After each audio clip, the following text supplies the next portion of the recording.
So it's been a while since I've done this kind of right. And like, I've just moved out. Not to mention, I've decided I don't want to be a VTuber anymore. So prepare to see me and my scuffed cosplay in future videos. Hello. Oh, I look terrible. So anyways, Prey. Imagine someone kept wiping your memory, forcing you to live the same day over and over again, unable to escape this loop without outside help. Well, that's how you start Prey. This is one of my favorite games of all time, and the game design is an absolute masterpiece. But I should introduce myself. If this is your first time here, hello, I am Hannah or Angrily Uwooz, and I like to make video essays about random games that live rent-free in my brain. Now let's talk about Prey. You play as Morgan Yu, the director of a research company, TranStar, a high-tech megacorporation who own an incredible space station called Talos 1. You begin the game by waking up. Good morning, Morgan. Today is Monday, March 15th, 2032. You live in a very nice-looking apartment. Low-key jealous? Not me just moving out and being very jealous of a video game. Anyways, Hannah, today isn't about you, it's about Prey, shut up. I also love the legally safe console in here, but let's just move on from that. It's time to get dressed. You gotta go to work. You have a helicopter to catch. You're greeted by a janitor, but I have to ask why somebody hasn't cleaned up these lines on the floor. Somebody is really slacking on the cleaning up here. Future Hannah, ruining your viewing experience. Just to say, please like this video, comment, and watch for as long as you can, just so the algorithm doesn't leave to get milk. After all, I am allergic to milk. Back to the video! You get on the helicopter and we are introduced to an absolute banger. This song is called Everything Is Going to Be Okay by Mick Gordon. Yes, Rippon's hair, metalhead man, made god-tier synthwave. He's like Nick Cage. He's got range. You have a chat with Alex, your brother. He reassures you that you'll do just fine in the tests. So, time to do the tests. The researchers watching you seem a little perplexed over your results. You need to move some objects out of a circle, jump over a wall to press a button, and hide behind a chair. The final test is the important one though. It's a quiz, which is very clearly linked to the trolley problem. If you haven't heard of the trolley problem, it's an ethical question originally posed by a British philosopher, Philippa Foot. There is a runaway trolley bearing down a railway track. Ahead on the tracks, there are 5 people.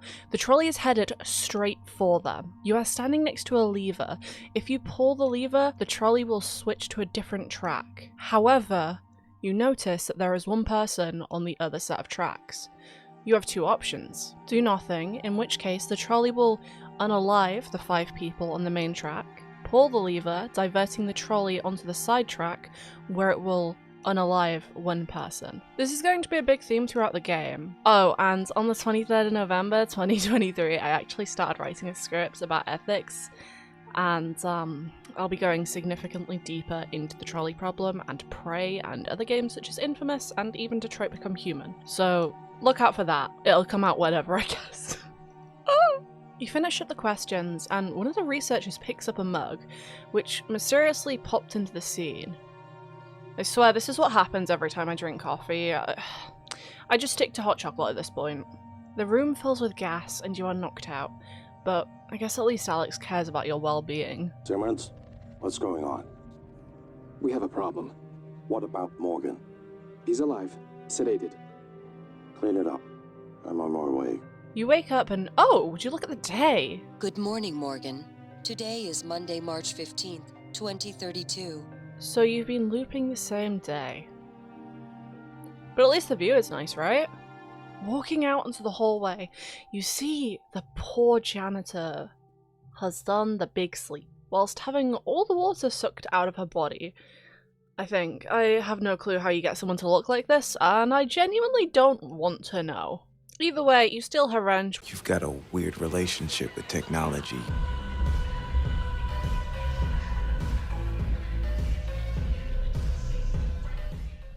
You then get a call from January, an operator with your own voice mapped to it.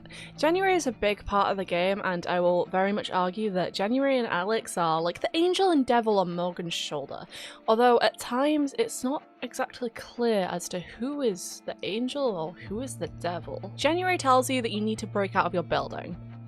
You hit the window with the wrench and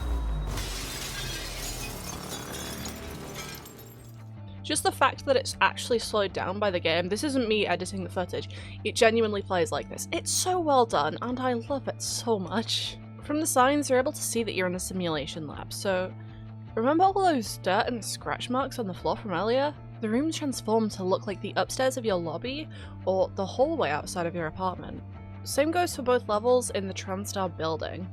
Which is just insane. Honestly, whoever thought of this at Arkane needs a raise. I mean, with how much I will be praising this game, the whole dev team deserve one. Even after Redfall, but we're gonna ignore that one. You're able to make your way past the testing rooms you were in yesterday, and there's a mimic just chilling with a chair, so be careful what you pick up. But I love this little area because you're able to toggle the rooftop view that you saw earlier. So this is called the looking glass, and it's one of my favourite effects in any game.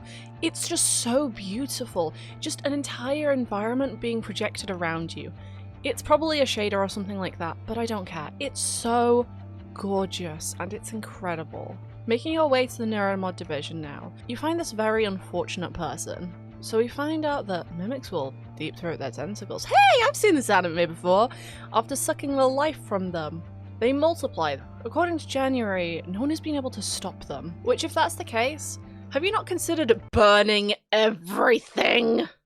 It's what I like to do when I find a spider in my room. This is where you're introduced to there being multiple ways of playing this game. For example, you can either look around for keycards in order to open the door, or you can look for a vent to get through. Either way, you get past the room and you're introduced to another enemy type. A phantom. And I just want to say, there are so many enemies in this game and they are so well designed. But anyways, time for you to pick up the jellyfoam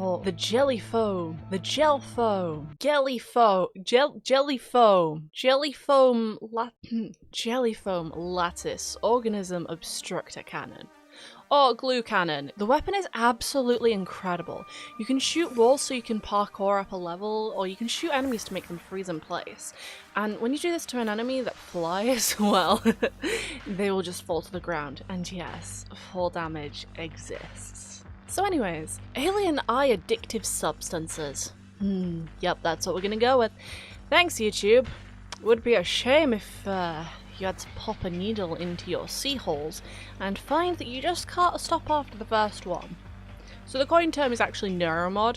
So you use neuromods in order to make your way through the skill tree, but the further up in your skill tree, the more neuromods you need per skill. Finally, you'll make your way into the main lobby and get your first look at the real world. This is just a fantastic reveal, although we get to watch a massive hole in the station just explode.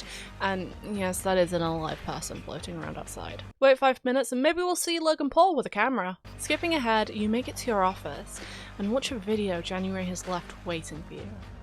It's you. Even you acknowledge it has to be a tough day since you're talking to yourself. You begin a speech, but the video crashes. Alex calls you and tells you that he doesn't want you to see that video. So it's time to make a quick run to the hardware labs and reset the server yourself so you can see this video. It's a lot of effort if you think about it. Literally, have you tried turning it off and on again? But we have to go all the way to the hardware labs. But of course, it's not a quick thing. When you get into the hardware labs, you see a live examination room where a phantom decides to delete this unfortunate person's life. But hey, at least they made you a nice path up to their body. I feel like this was added just to show the player that they can parkour around the map if they didn't already know. But it also shows you that maybe there's other items hidden in weird and obscure places. You need to find a way to get into Calvino's office. Thankfully, I already know where it is. However, if you don't, well, you can locate people through the map using any of the security stations. Speaking of, due to this system, you can track any and every person. Everyone not only has a name in this game, making it feel more alive, but on top of that, they all have a place they belong in. Oh, and don't even get me started on the side quests. There are so many people. This place was very clearly full of life not too long ago. Back to Calvino, you find that in order to venture outside of the station, you need to open up these huge airlocks, and they do not open up from the outside, so you've got to open them all from the inside only. Coming outside really highlights how much Talos 1 is breaking down. Solar panels just floating down, unalived people just existing around you, and some of them even have escape bags full of stuff with them. Making your way back inside and into Calvino's office, you're able to access the server and get it up and running again, meaning you can finally watch the rest of that video, which is exactly what you're going to do. Past Morgan tells you that you need to destroy Talos 1. You need to destroy all the research, including all of the Typhon and humans too. So it's time to make your way through the station, getting ready to destroy everything. Sadly, with the elevator being unreachable, it's time to take a detour through psychotronics. Now, I just want to say that I will be spoiling parts of this game, however, I'm going to skip over psychotronics. You genuinely need to experience it for yourself. The only thing I will actually spoil, which is actually off script as per usual, there's a certain area where the mimics will actually mimic anything around them. When the game first came out, there was actually a bug where the mimics would actually mimic Morgan, but T-posing only. So you would look at these mimics and it would literally just be Morgan T-posing back at you, asserting dominance over you. And I just love that. I think it's great. Honestly, not a bug, it was a feature. Arkane, please bring it back. It was funny. Anyways, you make your way into the guts and spot the coral, but when you touch it, this happens. What's happening? Don't let them do this to you. From here, you reach the Arboretum, which connects to a lot of other places, but we're trying to get into deep storage, and sadly when you get there, we find out it's been voice locked. So we need to get some recordings of Danielle in order to get through. Or maybe we can find her so she can just get us through. Time to explore the crew quarters for her. Which is probably my favourite environment in this game. It just feels so cozy. I would genuinely love to be in a place like this. There's a weird man shouting in the kitchen. In the canteen there's a telepath just vibing. So it's time to make the telepath learn about our Lord and Saviour, gravity. The chef gives you a silly fetch quest. But skipping ahead, it turns out that he cancelled Abigail's subscription to life. Abigail being Danielle's partner. So in return, we delete the fake chef, which makes Danielle call you, leading us over to the fitness center. Danielle is probably the most unfortunate person in this game. Not only did she just learn that her significant other has passed away, but their last conversation was not the most upbeat. And her not even being able to say I love you in the message that she actually left on Danielle's transcribe. All right? Be safe. She's unable to do anything other than watch her oxygen gauge fall and wait to inevitably suffocate. So anyways, she gave you a voice recording so you can get into deep storage. Ain't that great? In deep storage now, Alex locks you in there. He's scared of your actions and doesn't want you to do anything rash. But January is pushing you even harder now to destroy everything. After all, that's what you originally said, right? Danielle helps you get out of here. Using a data vault, you launch yourself back into space. Doing this, Sarah calls you, telling you to get back inside from the cargo bay. On your way there, you find an unfortunate Dr. Igwe, trapped inside of a cargo container. It's up to you to save him, or open the door and just get rid of him, I guess. The game really does give you the option to just be so cold-blooded at times. You make your way into the cargo bay and meet some survivors.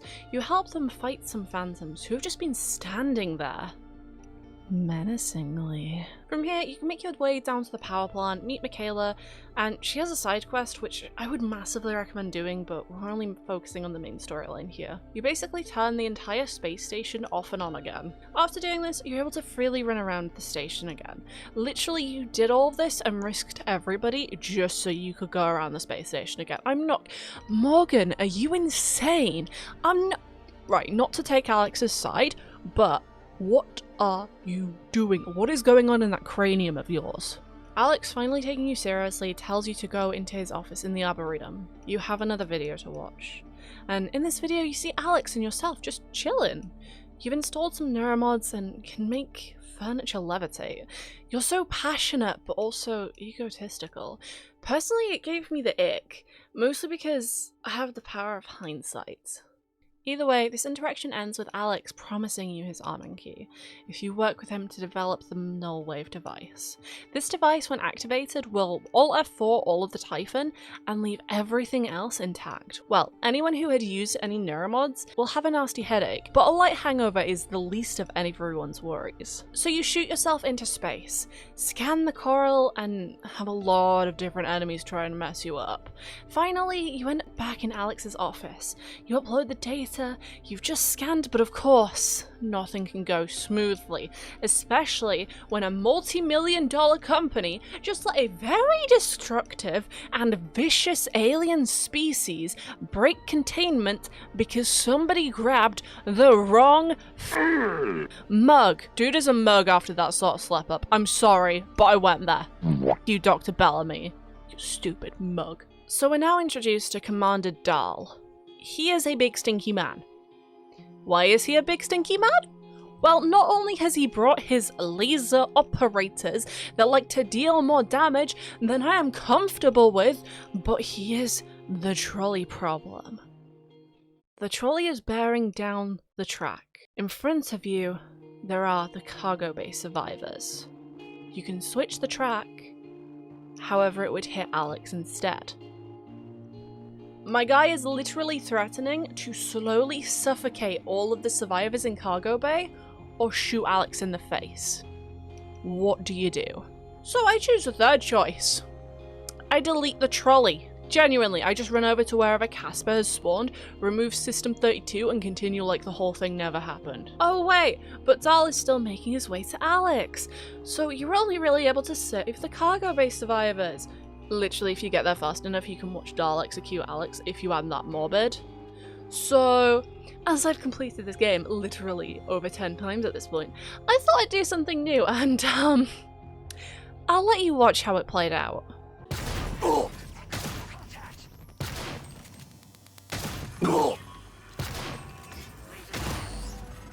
and whilst I was at it, I decided to turn Dahl into a phantom because I can.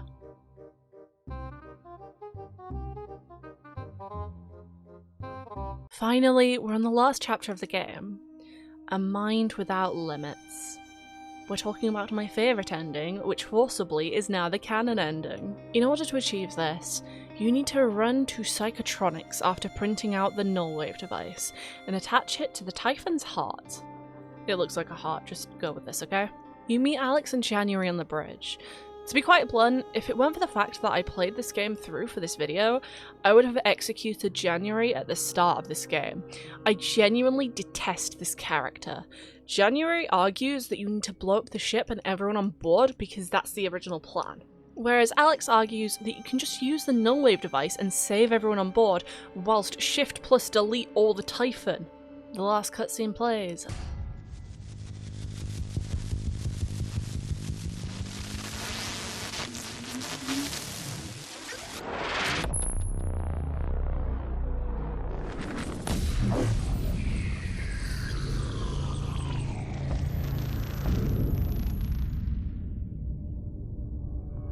What is a neuromod?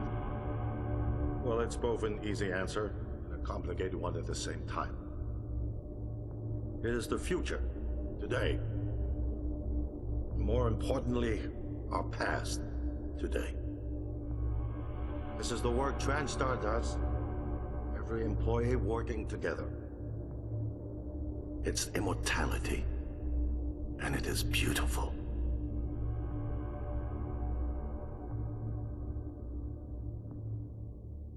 And of course, that's not all.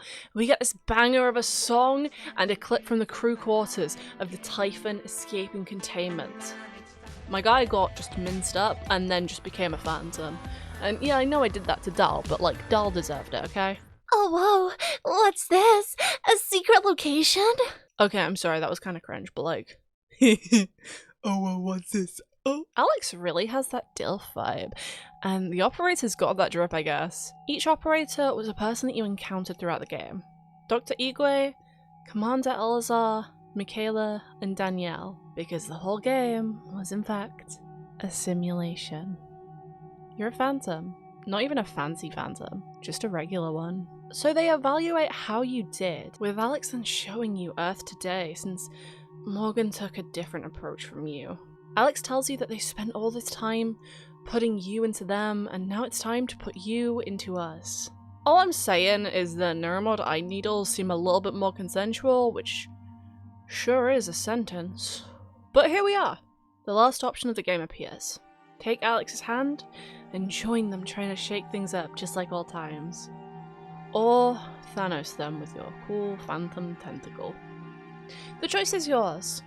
Oh, and just on a side note before we move on, if you actually use Alex's escape pod in the Arboretum, the game just tells you the game just kind of tells you off with Alex just telling you about the bunnies, Lenny.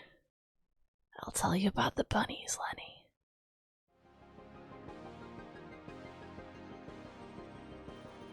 I have to start with the original soundtrack, or OST. It's composed mainly by Mick Gordon, and I just have to say at the very least, he smashed it. Genuinely, I know Mick Gordon likes to collab with metal artists and make some absolute banger tracks with chainsaws. However, if Mick Gordon were to ever make an EP of synthwave, oh, that would be very quickly in my top 10 Spotify for that year and the next year and the year after that. Mick Gordon, if you see this, please make more synthwave if you're inspired to do so. So moving away from the genius synth, next I want to talk about Alex's theme. The music is incredible. It makes me feel nostalgic, but also remorseful. I'm not sure if anyone else gets that, or maybe it's just because I know exactly how the game plays out, and I just feel so bad for Alex. He's in such a horrible situation. Either way, the range that Mick Gordon shows throughout this game is amazing. Like in most games, I need to simp for some artwork. However, unlike most games, during my final year of university, I actually made some fan art of Prey. That's how inspired I was. I'm not sure if I'll actually show any, but just take my word for it if I don't. So the glue cannon is just a big chunky gun, and I love it! It's so blocky and big. I feel like the red and gold colour scheme really ties into the themes, and I'll be mentioning that in a few minutes, so just bear in mind the colour scheme.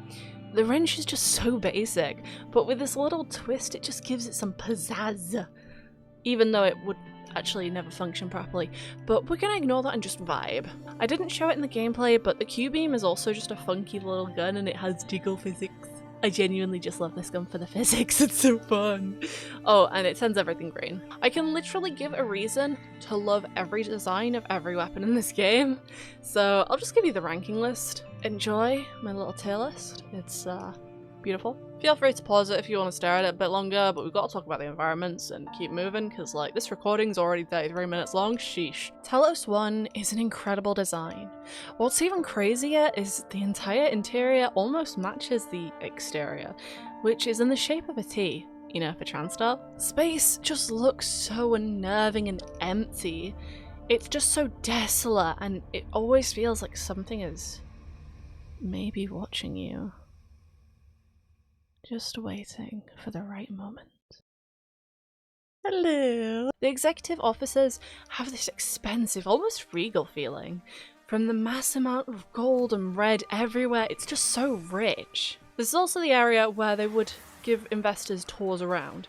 So the glue cannon being red, I feel like this is done on purpose. So they can maybe show it to investors and be like, hey, so look at these really cool tools that they have developed for repairs. The hardware labs feel cold and sterile, whereas the crew quarters almost feel cozy.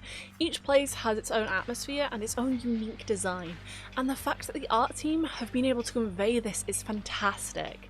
But finally, I need to talk about the enemy design, and I'll probably show some images from my Prey art book, but I just have to show you some of these enemies. The concept art is absolutely gorgeous. It's insane how they were able to translate this idea from 2D to 3D, but talking about enemies though, I have to show you these unused animations. This looks so creepy and I love it. I really cannot stress enough.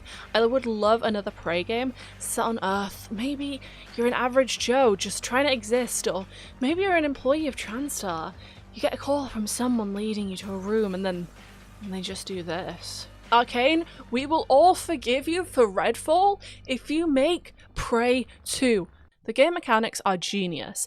They took the sky is the limit and threw you into a space station where the ceiling became the new limit. You can parkour your way around everything, Easter eggs, secrets across the map. Saying the game rewards you for exploring is an understatement. Rooms like the morgue or in psychotronics, the only way in is through a keycard, which is actually in that room, meaning the player has to find another way in. Personally, when it comes to the morgue, I like turning into a small object and going in through the window, whereas in psychotronics, the only way really in is to use the Huntress Boltcaster, shoot one of the screens so the door will open for you. It's so brilliant and I love it. But there are so many other rooms throughout the entire game that does this. Not to mention, you can go around through the vents like a sassy little Barker, or like Bruce Willis. Take your pick here. It's so well done. Next, I need to talk about my disdain for games where you can get the exact same abilities as the enemies, but yours is always much more muted. They never quite hit as hard. Well, the good news is, in Prey you can do the exact same thing back. Got bored of Fred from accounting? Just laying around? Well, with all new necromancy, you can wake him up for good! Now get to cooking those books, my bad boy. The money won't launder itself. Finally, the main story itself is just a huge morality question. Do you remember the trolley problem? Well, Commander Dull gives you that ultimatum. And yeah, he sucks. I have a lot more to say when it comes to this, but again, it deserves some video, which I started making in November. We're just gonna move on from that one. Okay, cool, bye.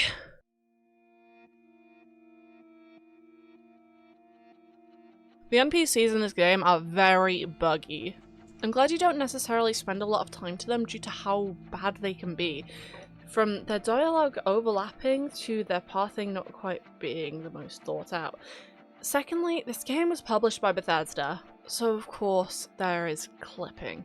If you interact with certain people, or certain unalived people as it were, they might just fall through the sofa.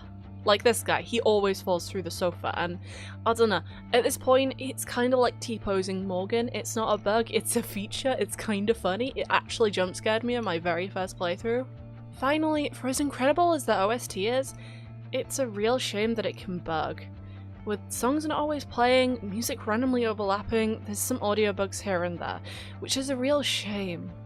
Again, it's not game breaking, but it sort of stops the game from feeling as polished.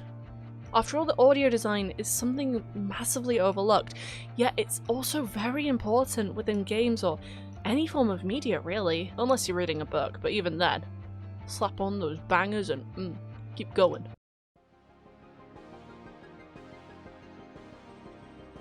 Prey is a game that has a special place in my heart. I know I frustrate people by talking about it too much, but something about it just draws me in. Even if you haven't played this game, give it a try. It's on sale like all the time, so you can pick it up for cheap. It's really worth it in my opinion. And if you don't love it, well, Arkane can be a phenomenal studio and they deserve the support. From games like Prey and Dishonored. Going off script, as I really love to do, I just sort of want to mention back talking about Alex real quick. Alex, my poor man, has had to live through the simulation, like for realsies though, .tm, and watch his brother or sister, depending on which version of Morgan you chose, probably pass away, because that's never actually confirmed, by the way. And now is stuck in this tiny room, this tiny little area, with 4 operators having to constantly capture phantoms and test them over and over again in this horrible, traumatic situation, trying to just find somebody who will just bridge this gap, finally stopping the Typhon from just constantly going after everything that isn't a Typhon. It just sounds so exhausting. No wonder my man became grey. Like, oh my god, dude. I feel so bad for Alex, honestly. And a lot of people don't like him, and I completely understand that, honestly, because he has his moments where it's like, yeah, I kind of want to smack you in the face. But also, in all fairness, I think we have that with every single person. My guy just isn't black and white, you know? He's got layers. He's like an onion. and it's all over now. Thank you so much for making it to the ending. I've actually been moving out during the production of this video, which I might have said at the start or at the end. I don't know. It depends on how I edit it. So it might have taken some time to get this out, so just bear with me, I guess. But what did you think of this game? Which alien did you like the most? What do you think happened to the original Morgan you? Let me know in the comments. And speaking of comments, please leave a Space Invader emote if you got all the way here. It means a lot to know that somebody has been able to sit through me waffling for however long this video was. Take care, and maybe I'll see you next time. Bye.